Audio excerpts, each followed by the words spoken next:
Super Rugby round number 3, the Saturday games, of which we had 3, a couple of games from NZ and then one to finish the evening off across the ditch over in Oz. We're going to go through some key events, some stats, and you guys can let me know your thoughts on how things went. A little bit delayed this video, apologies. My son's got COVID, unfortunately, so yeah, been doing the whole parenting, nursing thing at home. And kind of waiting to see if he passes it on to the rest of us. But anyway, the poor fella is doing alright. He's just feeling a bit miserable for himself. But yeah, first one, speaking of miserable, the Blues almost did it to us again. Blues fans, by almost throwing away a winning position at the death. But thanks to Bryn Gatland's boot just being slightly off the money, we actually managed to hold on. I don't know if I would have handled 2 weeks in a row. Blues, man, why are you doing this to me? My blood pressure's already bad enough without you adding to this into it. Goodness gracious me. I mean, there's decent tries in this game, albeit a lot of them came from kind of nothing. Like a kick to nowhere, and then just the defence not being set on both sides. So I think both sides will be a little bit concerned about how soft some of the tries scored were. Caleb Clark gets one, and that's one. I think Perifeta's going to get the assist, even though it was kind of bounce pass, and Clark had to do it from a bit of a standing start, but he managed to power over the line, which was good news. So Tutu got one, which is again a bit of a weird one. Whether the Chiefs just need to kind of scramble back and gather the ball, but the bounce doesn't sit for them and he's just able to dot it down. Talia's one is probably the best well-worked one from the Blues. Perifeta cuts a really cutting line across field and then a big wide pass. So there was a well-worked one in there. Weber gets 2 in his 100th game, so congratulations to him if he didn't get the win though. But I mean, one of them, again, he just hoofs it long from turnover ball. And then he's the first guy to chase it because the Blues defence can't kind of scramble and get that loose ball. Tene Nanasaturo got one as well on 19 minutes. His was also some pretty sweet steps. Cut between, I think, Tom Robinson and Mark Talia. A bit soft from the Blues, man, but you got to give him credit for having the guts to put his head up and take the ball to the line. So, yeah, the difference in this one is essentially the goal kicking. Like of all the stats, I mean, Caleb Clark got a yellow card in this one for a deliberate knock-on. The Chiefs had more of the stats and more time with 15 men on the field. The possession and territory stats were pretty even. The Chiefs edged the territory, but they had more run meters, 401 to 316, double the clean break, 6 to 3, more defenders beaten, 22-15. Their line-out was better, 13 from 14 compared to 6 from 9 for the Blues. They conceded fewer penalties, 12 to the Blues, 9 to the Chiefs. They had a higher tackling percentage than the Blues. But guess which stat they didn't, apart from the scoreboard one, they didn't match the Blues goal kicking. The Blues 80%, Chiefs 43. So the Chiefs left some points out there for sure. So yeah, the Blues. I mean, the Blues, if you didn't watch it, 5 minutes to go, the Blues have got a 2-point lead. Perifeta, from the Talia try in 75 minutes, has kicked a clutch conversion. And all the Blues need to do, they've got the ball with a minute to go. They just need to run the clock down. Literally one more phase. All they need to do is just get through that phase and kick it out. But do you think they can do it? No. They concede a penalty for kind of pre-latching in front of the ball carrier, a bit of obstruction. And then from the Chiefs kicking for line-out, the Blues concede a line-out penalty. Robinson. So the Blues did their best to chuck that one away, to choke it at the death. I think Rico was playing halfback for that last pass. Like, there was like so few seconds left, he probably could have just sprinted back towards his own goal line to run the clock down. No one's going to catch him. But nah. Anyway, individuals, Perifeta, like I mentioned, he had a pretty good game. One of the better games I've seen him play. 71 run meters, a clean break, 4 defenders beaten, 2 try assists, and that sideline conversion, which is the difference maker. I mean, Soakula was pretty damaging for the Chiefs. 82 run meters, 14 from 14 tackles. Nana Saturo had a bunch of defenders beaten. He was a real handful. So, yeah, a wee bit troubling for the Blues, but I'll certainly take the win. Both sides will be kind of a bit frustrated with the way some of those tries were conceded from kind of pretty loose ball. But there you go. Blues are 1 from 1. Chiefs are 1 from 1. Highlanders await the Blues next at home, and the Chiefs are away to the Crusaders. So, interesting times. The next one, Hurricanes Highlanders, also a little bit messy in terms of I don't think the coaches will be that happy with some of the handling and whatnot.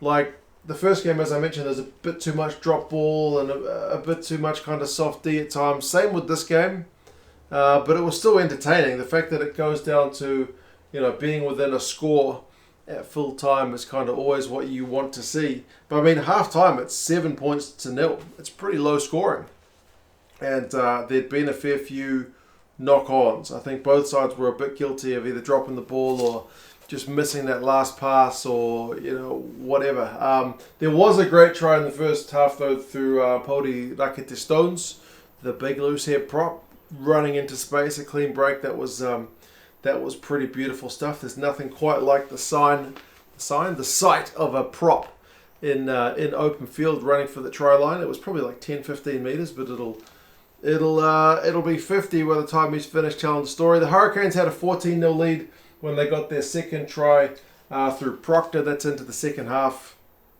But then the Highlanders, man, they blew a pretty easy try, which is kind of cutting when you look at the final result, eh? That new winger, what's his name? Coombs?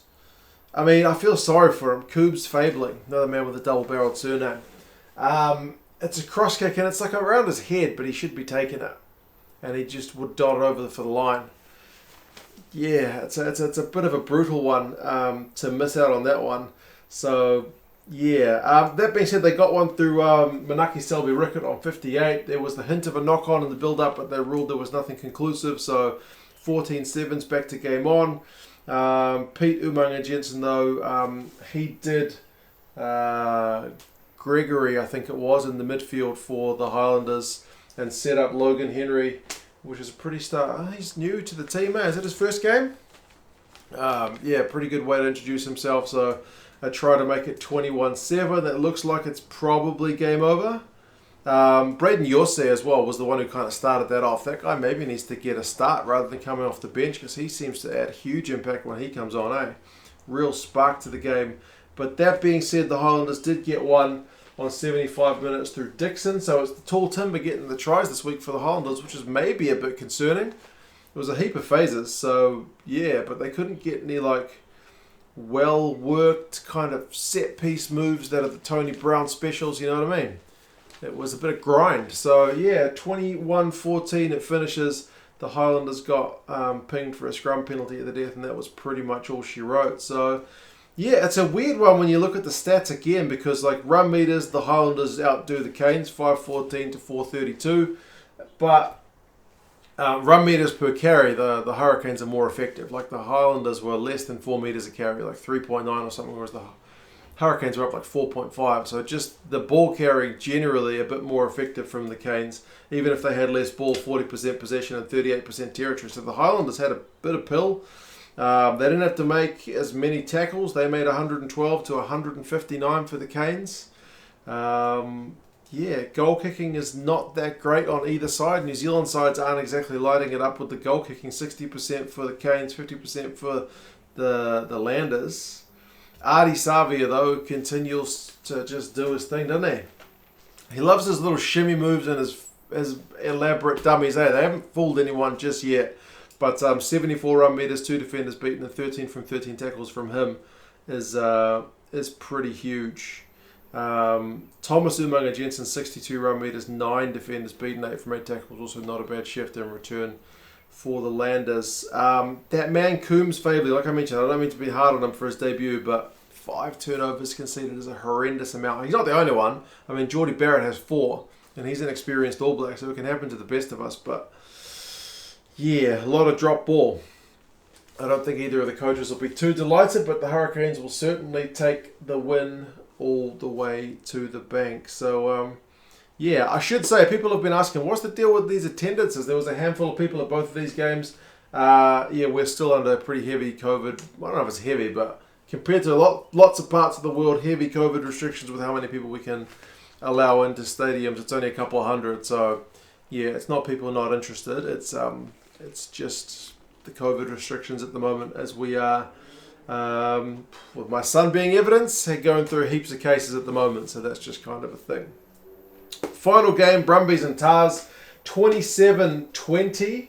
It's another game where there's kind of a 70-plus minute try. This time it was to the Tars. The Tars were kind of looking dead and buried, but that last try at least managed to make it kind of game on. It was wet again. The Tars love playing in wet weather this year, apparently. But it maybe shows the gap between the Tars and the other teams is not too bad. Albeit it ends up being, I don't want to say a consolation try, because at 73 minutes there's enough time to come back and win it. But yeah, the Tars did look like the second best team, but not by that much, eh? Like last year they were getting flogged. This year they are still competitive. Valtini got one on 5 minutes. That was just the Brumbies from close range, made it 7-0. They exchanged penalties, but the Waratahs missed their first one, so it was 10-0. They did get another try of the Brumbies through Frost. That was another one through close range. And then Simone got one, which was some pretty soft defence from the Tars. That's the one they'll look back on when you look at the scoreline, and they'd like to have that back, because he beats like 3-4 defenders from a kind of stuttering cut back inside. So yeah, that one they would certainly like to have back. But that being said, apart from that 48-minute try, the Brumbies only kick one more penalty for the rest of the game, so it's not like they keep the scoreboard ticking over. They didn't put the Waratahs to the sword, and the Waratahs get the next two tries, one through Bell, which Donaldson probably could have scored himself. And they looked better when he started taking the ball to the line. He's their first 5. And Harris got one right at the death as well to at least make it a 7-point ball game, but the Waratahs weren't able to chase it down and get that final try. So yeah, it's a good bit of fight back from the Tars to come back and make it competitive at the end. Brumbies will be a little bit concerned that they shipped those 2 tries, which did leave the Tars in with a bit of a sniff. So yeah, from 24-6 to 27-20 is the one thing that I think is a little bit concerning for the Brumbies, but encouraging for the Tars. I mean, the Tars actually end up with more run meters, 453 to 274. They've got more possession but less territory, so it's a bit of a weird one. They triple the clean break, 6 to 2, but they concede more penalties. The Tars 14 to 9.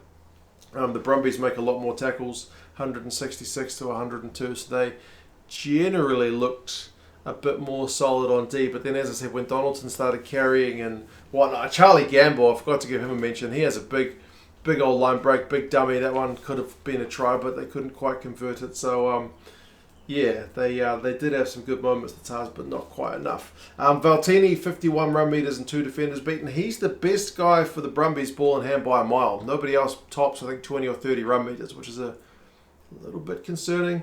Alatoa has 18 out of 19 tackles, which is a shift. Parise in the midfield for the Tars, 87 run meters, a clean break, and 5 defenders beaten is also really solid. Charlie Gamble, as I mentioned, apart from that big run, 14 from 16 tackles from him. So, yeah, I forgot to mention the Hurricanes have got Moana Pacifica next. The Highlanders are away to the Blues. For the Aussie sides, the Brumbies are away to the Rebels, who are looking kind of bad at the moment, and the Waratahs are at home to the Force, which could be a tight game based on what we've seen thus far from the Aussie teams. But yeah, you guys let me know what your thoughts are on the games this weekend. I'm just happy Bryn Gatland missed that kick. It's weird to celebrate somebody else mucking it up. It was a tough kick and he just pushed it wide. But honestly, thank goodness my Blues won. Otherwise, I'd be a very unhappy chappy. But anyway, you guys let me know your thoughts. Take care of yourselves. Stay safe. I'm going to go check on the little fella. And yeah, I'll talk to you guys again soon. See you later.